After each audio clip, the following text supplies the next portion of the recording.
5월 28일 목요일 새벽 말씀의 시간입니다. 오늘 하루도 하나님의 말씀으로 승리하시는 우리 모든 서울중앙 가족들이 되시기를 주의 이름으로 축원합니다. 자, 오늘 우리가 통독해야 할 말씀은 느헤미야의 마지막 두 장입니다. 12장과 13장이죠. 12장의 내용을 보면 예루살렘 성벽에 대한 낙성식이 기록되어 있습니다. 느헤미야의 사역 가운데에 이 예루살렘의 성벽을 짓는 그 모든 일을 다 마무리하고 드디어 낙성식을 갖는 것이죠. 그리고 13장에서는 느헤미야의 그 백성들을 향한 또 이스라엘을 향한 영적인 개혁을 위한 마지막 노력의 모습이 기록되어 있습니다. 자, 우리가 오늘 함께 은혜를 나눌 말씀은 느헤미야 13장 4절과 5절의 말씀입니다. 이전에 우리 하나님의 전의 방을 맡은 제사장 엘리야십이 도비야와 연락이 있었으므로 도비야를 위하여 한 큰 방을 만들었으니 그 방은 원래 소재물과 유향과 그릇과 또 레위 사람들과 노래하는 자들과 문지기들에게 11조로 주는 곡물과 새 포도주와 기름과 또 제사장들에게 주는 거제물을 두는 곳이라. 13장은 이제 느헤미야서의 마지막 장입니다. 느헤미야는 자신에게 주어진 사명을 훌륭하게 이렇게 하나님의 일을 잘 해낸 것을 우리는 살펴보게 되었습니다.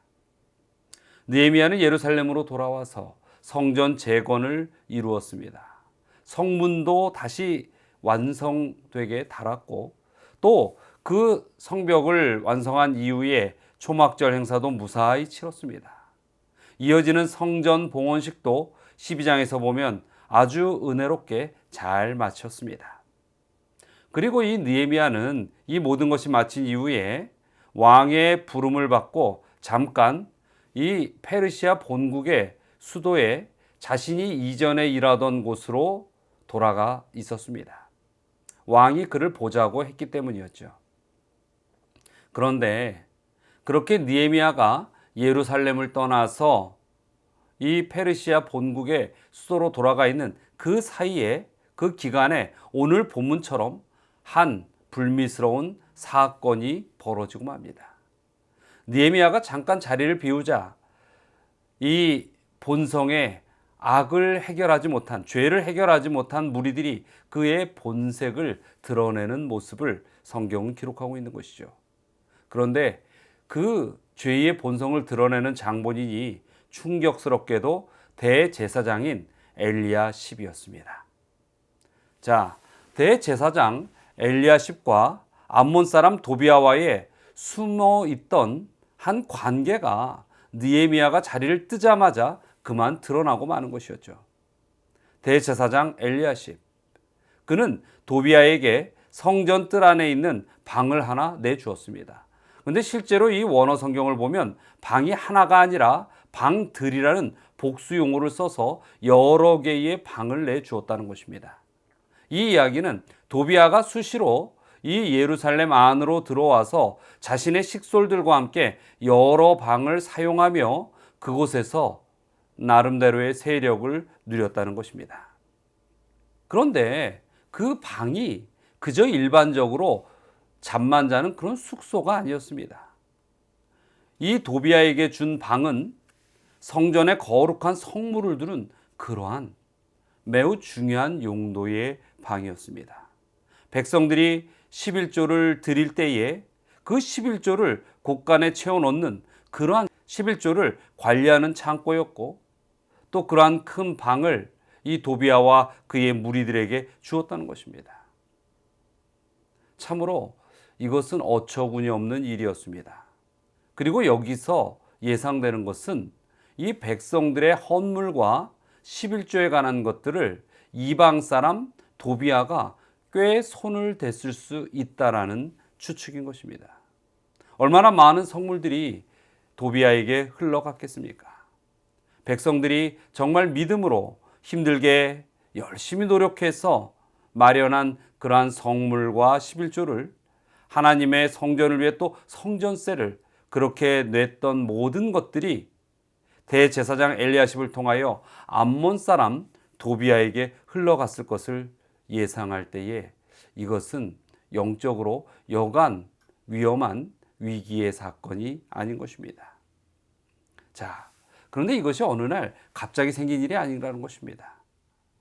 느헤미야가 예루살렘 성벽을 짓기 위하여 오기 전부터 이미 대제사장과 이러한 모압 사람 대제사장과 이러한 암몬 사람 도비아와의 깊은 유착 관계가 있었다라는 것입니다.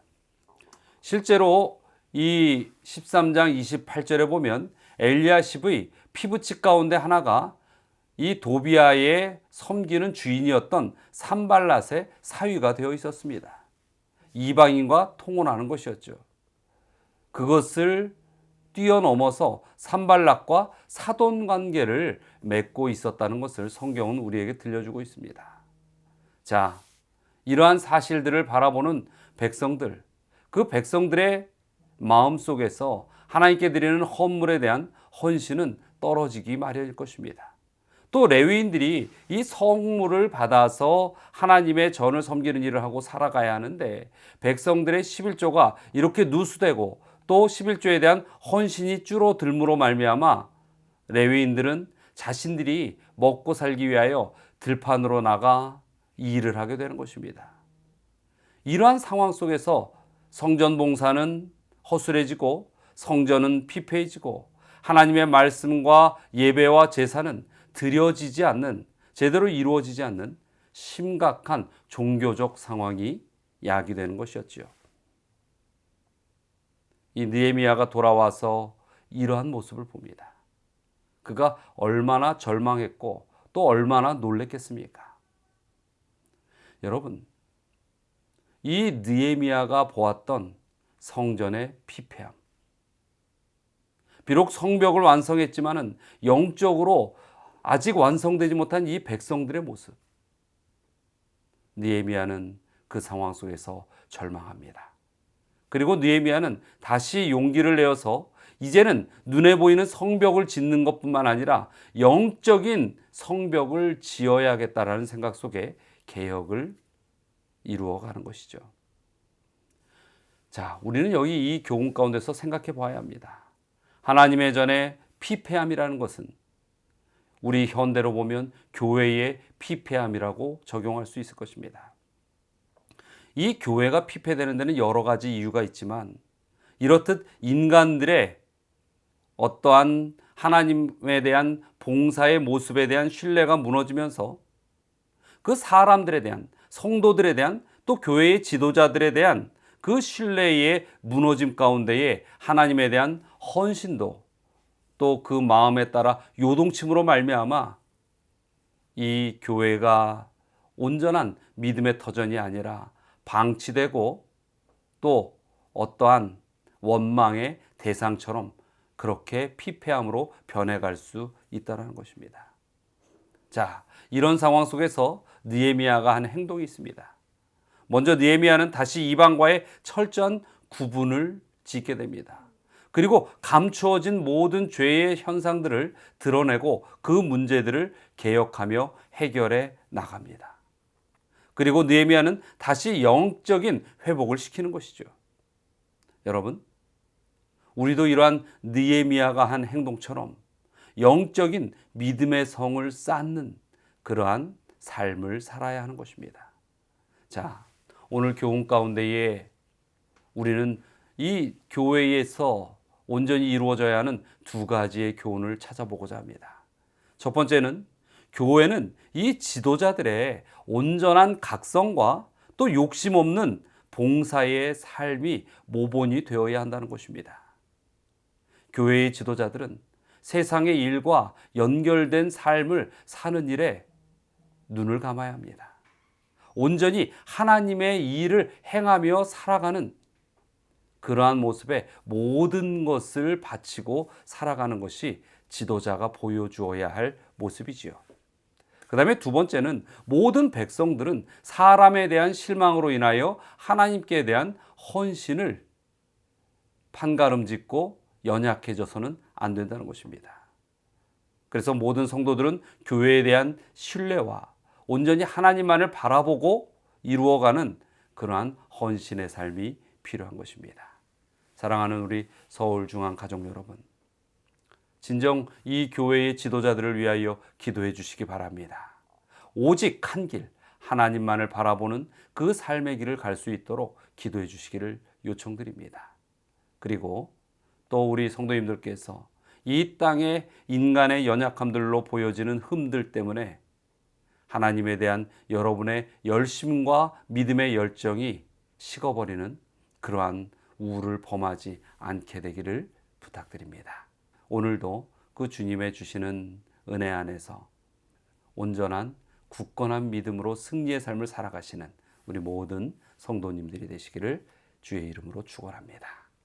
자, 오늘의 기도의 제목이 있습니다. 첫 번째는 세상과 결탁되지 않는 삶을 사는 성도가 되도록 기도하시기 바랍니다. 두 번째는 성도의 가정을 위한 기도입니다. 우리 배수경 성도님 가정, 또 배학진 집사님, 홍수민 집사님 가정을 위하여 기도해 주시기 바랍니다. 자, 다 함께 기도하겠습니다. 사랑과 은혜가 많으신 하나님, 오늘 하루의 삶을 주님의 은혜 가운데서 또 시작해 하셨사오니 그 인도하심을 인하여 감사드립니다. 진정 우리가 믿음을 가지고 살아가는 이 삶 속에 세상과 결탁되지 않는 그런 삶을 사는 믿음의 백성의 삶이 되게 하여 주시옵소서. 그리고 두 가정을 위하여 기도드립니다. 배수경 성도님 가정과 배학진 집사님 가정을 위하여 주님께서 온전히 사랑과 은혜의 능력으로 임하여 주시옵고 그 삶을 항상 믿음 안에서 승리로 이끌어 주시옵소서. 오늘 하루 동안 우리 믿음의 백성들 어느 곳에서 살아가든지 항상 믿음 안에서 승리할 수 있도록 축복하여 주시옵길 바라며 예수 그리스도의 이름으로 기도드리옵나이다. 아멘.